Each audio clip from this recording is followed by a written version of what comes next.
It was a big news day today, and there was some big news out of the Department of Justice about the Ferguson Police Department. We've got the latest details coming up. But first, I was at fast food workers' demonstration outside of McDonald's in Midtown Manhattan today, and I had the opportunity to speak with two young women who came to New York to protest.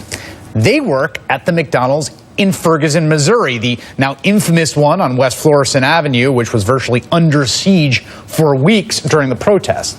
I asked them about that experience and why they decided to travel to New York. Have you been to New York before? No, this is our first time. Yeah. Why'd you come up? We came up to basically to stand with the New York workers because we're all fighting for the same thing, 15 in the union. So we're here to support them because they're supporting us. Yep. Basically, she said it all. Do you work at that McDonald's right there on West Florissant? Yes. Was that crazy to work there during that period of time? Actually, we wouldn't even want to work. We was out there on the streets protesting. So you were out there on the street. Yes. You were protesting in Ferguson. Yes.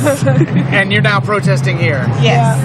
What have you learned from the protests in Ferguson you think could be applied here? Just not to be negative and just let the police, if they try to lock you up, let them do their job. Don't be aggressive with them, because when you be aggressive with the police, we see other things can happen.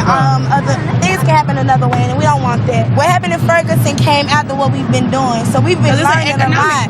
We've been learning a lot, so it's not like we don't know how to protest or like what ways of protesting, but we've learned that like when it comes to the police and being aggressive, that's one thing we didn't know about. So you feel like you were doing for the Fight for 15, you trained up, you learned sort of how to protest, and then the Ferguson protest came. And they helped us with Ferguson actually. To lead people to be leaders and lead it themselves. Like we organize them to lead their own fight, because at the end of the day, this is the youth fight, so they have to lead it themselves. So you were doing some organizing there, learning what you had learned on the job. Yes, really? I was. I was. And 22 months ago, you didn't know any of this, right? None of it. Like 22 months ago, we didn't know nothing about this.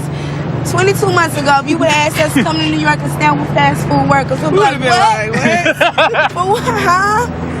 But so you feel like you've changed as a person in these 22 months doing this fight? I'm a leader. Like, I've always been a leader, but I'm a leader, and it pushed me to build leaders to be a better leader than me.